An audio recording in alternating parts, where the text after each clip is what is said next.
ناظرین، وقفے پہ جانے سے پہلے میں عرض کر رہا تھا کہ دین کے امور میں جب بندہ سست پڑتا ہے تو اس کا جو لا محالہ اس کے اثرات آپ کی دنیا کے امور پہ ضرور آتے ہیں۔ پہلے تو قرآن میں بتاتا ہے کہ دین کے امور میں سستی نفاق کا باعث ہوتی ہے۔ منافق بندہ، اس کے لیے بڑی مشکل ہوتا ہے نمازیں پڑھنا، اس کے لیے بڑا مشکل ہوتا ہے راتوں کو اٹھنا، اس کے لیے بڑا مشکل ہوتا ہے صبح فجر پڑھنا، منافق بندے کے لیے۔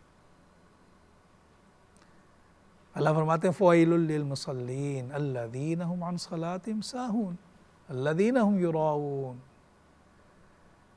بربادی ہو ان نمازیوں پہ۔ یہ وہ نہیں جو نمازیں نہیں پڑھتا۔ آپ سوچیں جو نمازیں نہیں پڑھتا، وہ جو اس سے بھی زیادہ غافل ہے، اسے کتنا بڑا اللہ عذاب دینے والے ہیں۔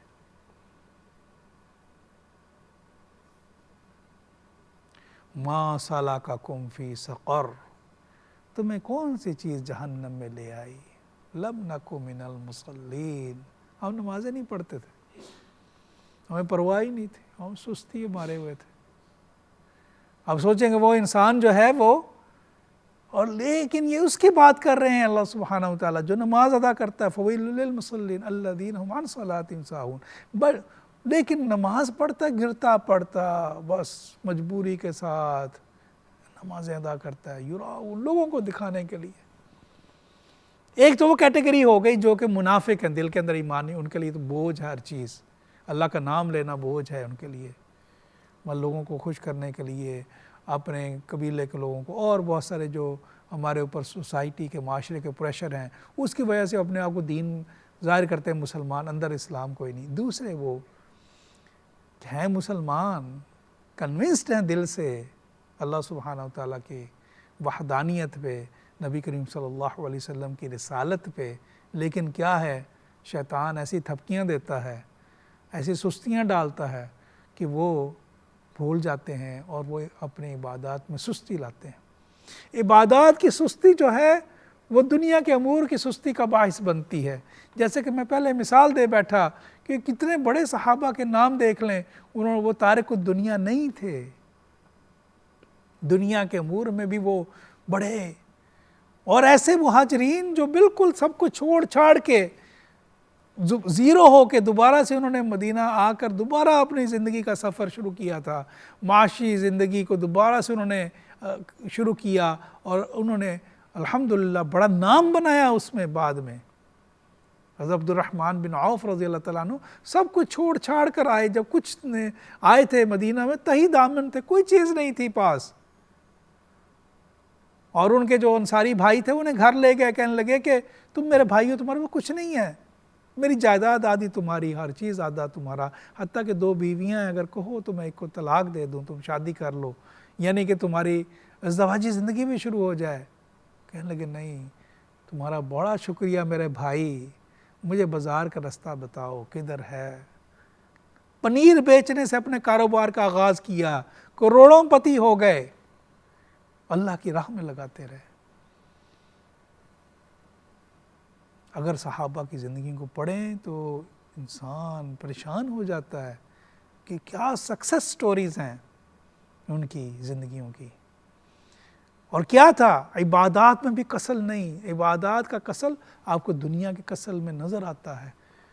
عبادت میں جو بندہ ایکٹیو، جیسے میں نے ابھی بھی بتایا، جو فجر کو پڑھ لیتا ہے، اٹھتا ہے، جب اس کی گرہیں کھلتی ہیں تو سارا دن اس کا حشاش بشاش گزرتا ہے، وہ حشاش بشاش دنیا کی دوڑ میں شامل ہوتا ہے، اور اس کے لیے کام کرتا ہے، محنت کرتا ہے،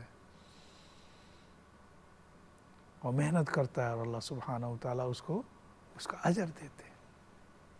لیکن معاملہ یہ ہے کہ شیطان کی تھپکیاں ہیں، ایمان والوں کو بھی سست کر دے۔ یا ایھا الذین آمنوا ما لکم لا تنفروا فی سبیل اللہ ثاقلتم الی الارض، اے ایمان والو تمہیں کیا ہو گیا؟ سورۃ توبہ میں اللہ فرماتے ہیں جب جہاد کا حکم آیا غزوہ تبوک کے اوپر، کیا تھا، سخت گرمی تھی، نکلنا مشکل تھا، اے ایمان والو تمہیں کیا ہو گیا کہ تمہیں کہا جاتا ہے نکلو تو تم زمین سے لگ کے بیٹھ جاتے ہو، بھاری پڑ جاتے ہو، مشکل ہے نا، نظر آتا ہے۔ تو انسان کی ایک فطرت ہے جب مشکل ہو تو تب بھی، لیکن اگر ایمان کی حرارت جتنی زیادہ ہوگی تو انسان، کیا تھا، اگر آپ تبوک کا واقعہ پڑھیں تو سبھی ایمان والے اتنی سخت گرمی میں نبی کریم صلی اللہ علیہ وسلم کے ساتھ نکل گئے. صرف 3 صحابہ تھے جو کہ زکاب رضی اللہ تعالیٰ عنہ اور 2 صحابی رسول پیچھے رہ گئے صرف اپنی سستی کی وجہ سے. باقی جتنے بھی پیچھے رہ گئے کون تھے؟ منافقین تھے. پیچھے جتنے بھی رہ گئے تھے منافقین تھے. جھوٹے بہانے بنائے نبی کریم صلی اللہ علیہ وسلم کے سامنے، میرا بچہ بیمار، میرے گھر میں یہ معاملہ، میرا یہ مسئلہ. کیا تھا؟ نظر آ رہا تھا گرمی ہے، اتنی گرمی میں نکلنا، اپنی جان کی بازی لگانا. یار چھوڑو، کیا کرنا. یعنی کہ مشکل. لیکن اگر ایمان کی حرارت بڑھتی جائے تو انسان ان مشکلوں کو بھی اپنے کسی خاطر میں نہیں لاتا، پھر نہیں سوچتا. تو اگر یہ معاملہ ہے، سستی ہے، تو سوچیں کہ ہمارے اندر ایمان اور تقوی کا وہ معیار نہیں ہوا. اگر ایمان اور تقوی بڑھتا جائے گا ہماری سستی اور کاہلی جو ہے ہم سے دور ہوتی چلی جائے گی. ہمیں اللہ سبحانہ وتعالیٰ کی قدرت پہ جتنا یقین آتا جائے گا، آخرت کے اوپر جتنا حساب و کتاب کا جتنا زیادہ یقین دل میں ہوگا اتنا زیادہ ہمارے اندر سستی دور ہوگی ہمارے اندر سے. بڑی سیدھی سی مثال ہے کہ دیکھیں انسان ہے، رات کو 2 بجے اٹھ کے بھی جاتے ہیں ہم شفٹ پہ، کوئی بھی کام کوئی شفٹ ہوتی ہیں، کرتے ہیں. کیوں کرتے ہیں؟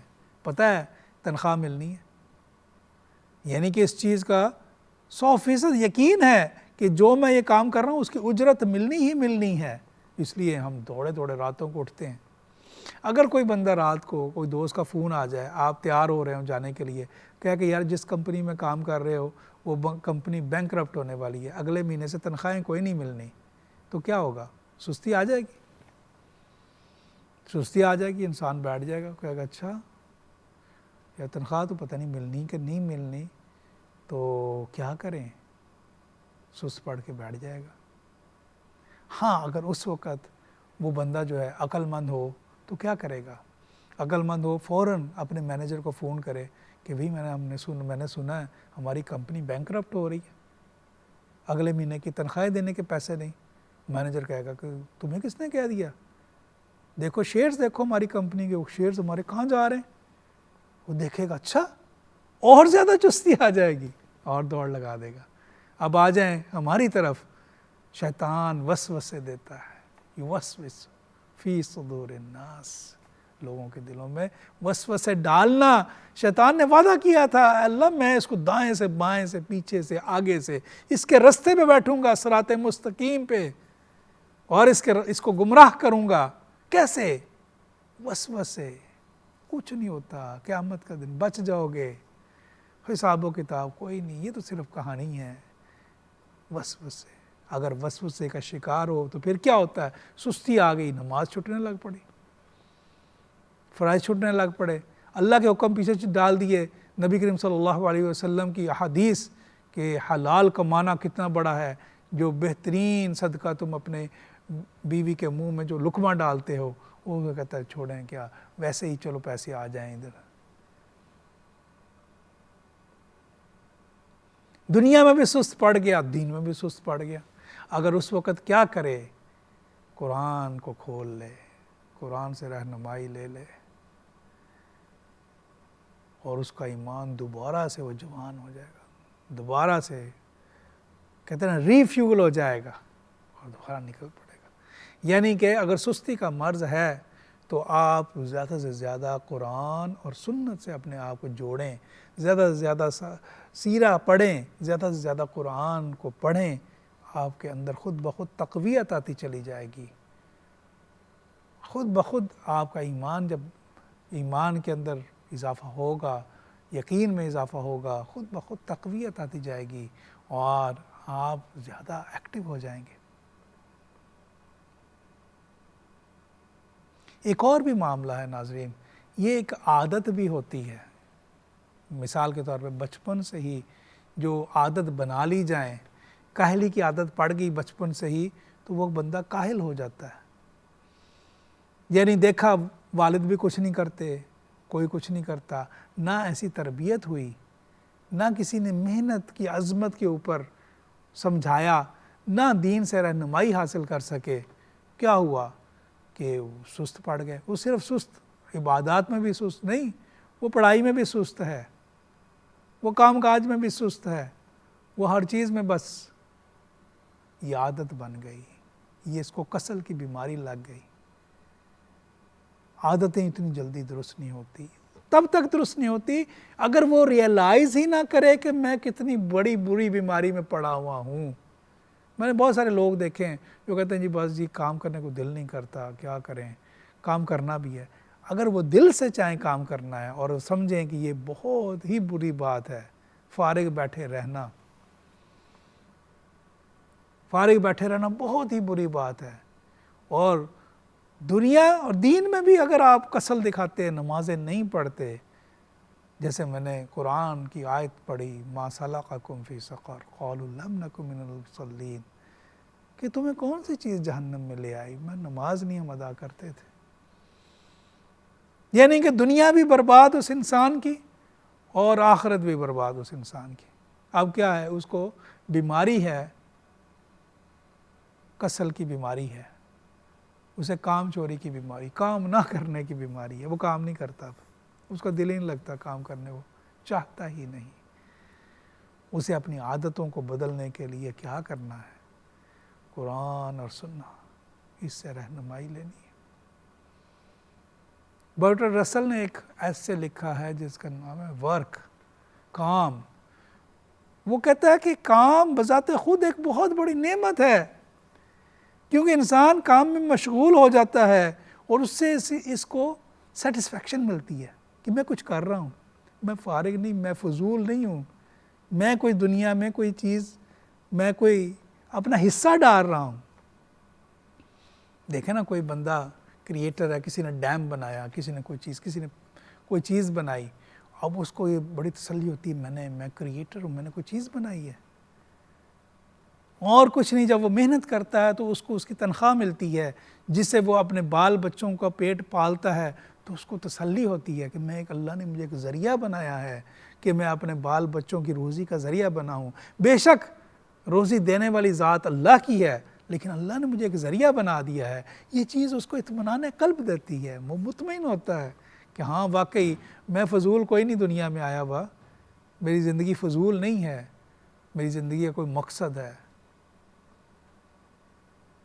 اور اس میں وہ برٹرڈ رسل لکھتا ہے کہ ایسے لوگ بھی ہیں جن کے پاس بڑا مال اور دولت ہے، جنہیں کام کرنے کی ضرورت ہی کوئی نہیں، لیکن پھر بھی وہ کام کرتے ہیں۔ وہ کیوں کام کرتے ہیں؟ وہ اسی لیے کام کرتے ہیں۔ اس نے کہا کہ زیادہ تر پھر وہ اپنے آپ کو فلاحی کاموں میں لگا دیتے ہیں، کہ لوگوں کی فلاحی، کوئی دیکھا آپ دیکھیے گا بہت کئی امیر لوگ کیا کر رہے ہیں، مختلف چیریٹیز چلا رہے ہیں فلاحی کاموں میں۔ بہت سارے غیر مسلم ہیں، وہ کیا اس کام کو انگیج اپنے آپ کو اس میں لگانے کی جو فائدے ہیں اس سے فائدہ اٹھاتے ہیں، لیکن مسلمان کا تو سوچ کچھ اور ہے۔ وہ آخرت بنانے کے لیے لگاتا ہے، لیکن وہ دنیا کے فائدے بھی پاتا ہے، آخرت کے فائدے بھی پاتا ہے۔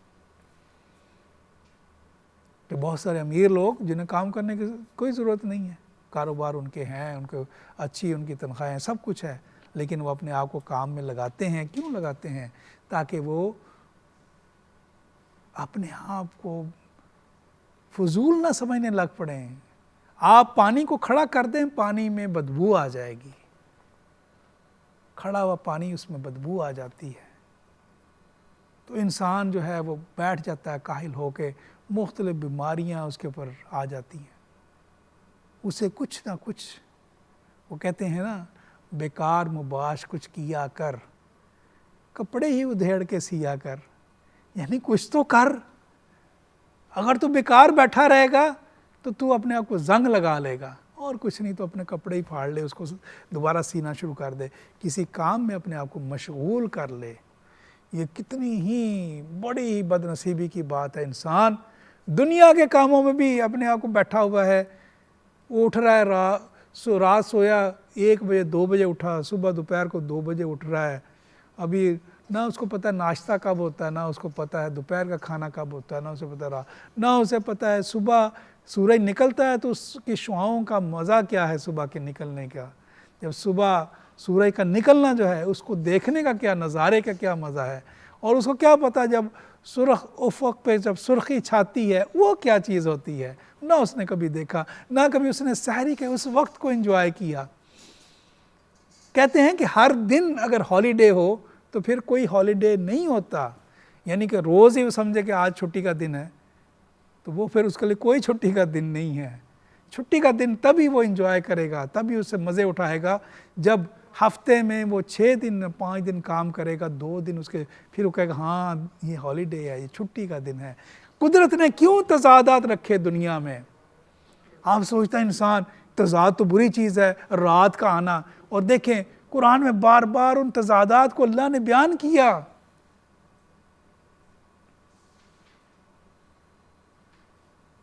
أَلَمْ نَجْعَلِ الْأَرْضَ مِهَادًا وَالْجِبَالَ أَوْتَادًا وَخَلَقْنَاكُمْ أَزْوَاجًا وَجَعَلْنَا نَوْمَكُمْ سُبَاتًا، بتایا جوڑے بنائے، پھر بتایا ہم نے تضادات بنائے، بتایا ایک طرف دن ہے تو ایک طرف رات ہے، وَاللَّيْلِ إِذَا يَغْشَىٰ وَالنَّهَارِ إِذَا تَجَلَّىٰ وَالشَّمْسِ وَضُحَاهَا وَالْقَمَرِ إِذَا تَلَاهَا، دونوں تضادات بتا رہے ہیں، کیونکہ وہ رات بھی دن کو خوبصورت بناتی ہے، اگر رات نہ ہو دن ہی دن ہو کوئی بھی دن کو خوبصورتی کو نہ پا سکے۔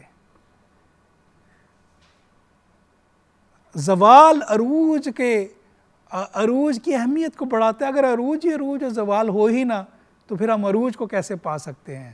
اسی طرح کام بھی انسان کو تبھی اس کو بندہ زندگی کا مزہ آتا ہے کہ جب وہ کام کرتا ہے اور اس کے بعد پھر آرام کرتا ہے۔ اگر آرام ہی آرام ہو، کام ہو ہی نہ زندگی میں، تو کیا زندگی میں خاک اس کو لطف آئے گا؟ یہی وجہ ہے، آپ دیکھ لیجئے جتنے بھی لوگ جو کہ فارغ بیٹھتے ہیں، جتنے بھی لوگ جو ہیں کام نہیں کرتے ہیں، ایک تو پہلی تو بات ہے کہ وہ روحانی طور پہ مردہ ہو جاتے ہیں۔ روحانی طور پہ ظاہر ہے جب آپ نمازیں چھوڑتے ہیں، جب آپ اللہ سبحانہ وتعالیٰ کا ذکر چھوڑتے ہیں، روحانی طور پہ مردہ ہو گئے، اور جسمانی طور پر مختلف عارضوں میں مبتلا ہو جاتے ہیں، مختلف بیماریاں لگ جاتی ہیں۔ آپ دیکھ لیجئے گا جتنے بھی لوگ بیماریوں میں مبتلا ہوں گے، آپ ان کی کیس ہسٹری نکال کے دیکھ لیں، زیادہ تر یہی ہوگا کہ وہ کچھ نہیں کرتے، بیٹھے ہوئے۔ اور جو بندہ، ڈاکٹر بھی کہتے ہیں جو بندہ خود ہی بیڈ ریڈن ہو جائے، اب اس کا کوئی آگے کچھ نہیں کیا جا سکتا، وہ بلکہ خود اسے کہتے ہیں کہ آپ ذرا اٹھیں، نکلیں، باہر جائیں، اپنے آپ کو تھوڑا سا موو کرائیں، آپ حرکت میں آئیں۔ حرکت ہی زندگی ہے، اور حرکت کے بغیر زندگی نہیں ہے، وہ زندگی سے ہی دور ہو جاتا ہے انسان۔ اور اس کے اوپر المیہ سب سے بڑا ناظرین یہ ہے کہ بڑی ہی بے وقوفی کی بات ہے کوئی یہ کہے کہ جی دین میں تو میں جی بیٹھ گیا ہوں اللہ اللہ کرنے کے لیے، میں بڑا اب اللہ سبحانہ تعالیٰ کی عرفان کو پالوں گا، دنیا سے تو میرا لینا دینا ہی کوئی نہیں۔ یہ تو دین نہیں ناظرین، یہ دین سکھایا نبی کریم صلی اللہ علیہ وسلم۔ صحابہ نے پوچھا اس وقت جب مدینہ میں آئے تو وہ عیسائی راہب اپنے آپ کو نکال لیتے تھے، جنگلوں میں بیٹھ جایا کرتے تھے، تو انہوں نے پوچھا کہ کیا ہم بھی ایسے کریں؟ نبی صلی اللہ علیہ وسلم نہیں، دنیا میں رہ کے اللہ کی یاد، رزق حلال کماتے ہوئے ساتھ اللہ کی یاد، دوڑ لگاتے ہوئے کاموں میں پھر اللہ کی یاد، اور اپنے بال بچوں کا پیٹ پالتے ہوئے پھر اللہ کی یاد۔ یہ ہے دین۔ دین ترک دنیا نہیں ہے، دنیا کو چھوڑ دینے کا نام نہیں، لیکن غرق دنیا بھی نہیں ہے کہ دنیا میں اتنا غرق ہو جائے کہ اللہ کی یاد چھوڑ دے۔ یعنی انسان کے اوپر، ہمارے اوپر دوہری ذمہ داری ہے، کام کی، مشقت کی۔ جو اللہ کو نہیں مانتا اس کے اوپر ایک ذمہ داری ہے کہ اس نے اپنی ایگزسٹنس کے لیے، اپنے آپ کو زندہ رکھنے کے لیے کام کرنا ہے، اپنے گھر والوں کو زندہ رکھنے کے لیے کام کرنا ہے۔ ہمارے اوپر دوہری ذمہ داری ہے کہ ہم نے اپنے رب کے جواب دینا ہے، ہم نے رب کے لیے، رب کے حضور میں بھی کھڑے ہونا ہے۔ نبی کریم صلی اللہ علیہ وسلم نے فرمایا کہ اپنے قرآنوں کو تکیہ نہ بناؤ، آنا وطلو آنا اللیل والنہار، اس کی تلاوت کرو دن اور رات، یہ نہیں کہ بس رکھ کے سو جاؤ چلو جی، دن رات اس کی تلاوت کرو، اس سے فیض یاب ہو، اپنے رکوع اور سجود میں اپنے آپ کو لگاؤ۔ یہ ہے ایک مومن کی زندگی۔ لیکن بڑا ہی انفارچونیٹ بات یہ ہے کہ جوں چیلنجز بڑھتے جا رہے ہیں، خاص طور پر مسلم امہ کے لیے، ہمیں اپنے دونوں ہاتھوں کے ساتھ 2 پاؤں کے ساتھ بھی اب کام کرنا چاہیے. اتنی زیادہ محنت کی ضرورت ہے تاکہ ہم وہ گیپ جو ہے اس کو فل کر سکیں جو دوسری اقوام کے ساتھ آیا. ہم اتنی زیادہ کاہلی کی طرف جا رہے ہیں، اور اس پہ سب سے زیادہ بری بات یہ کہ اس میں پھر مذہب کو استعمال کر کے جو کوئی کہے کہ مذہب میں تو اور زیادہ سست پڑ جائے اور مذہب کی بات کرے، تو وہ تو بہت ہی بڑی ہماری ناک وطن اندیشی ہوگی، ہماری بے وقوفی ہوگی کہ ہم بجائے دین سے رہنمائی لیتے ہوئے زیادہ چست ہوں، زیادہ تنومند ہوں، زیادہ محنت کرنے والے ہوں، وہ ہم دین کے حوالے دے کے اپنے آپ کو سست کر لیں. یہ بڑی ہی بد نصیبی ہوگی. اللہ سبحانہ وتعالی ہمیں سمجھ عطا کرے. اللہ سبحانہ وتعالی ہمیں دین کی روح سمجھائے اور ہم دنیا اور آخرت دونوں طرح کی کامیابیوں کو سمیٹنے والے بنے. وما علینا الا البلاغ. والسلام علیکم ورحمۃ اللہ وبرکاتہ.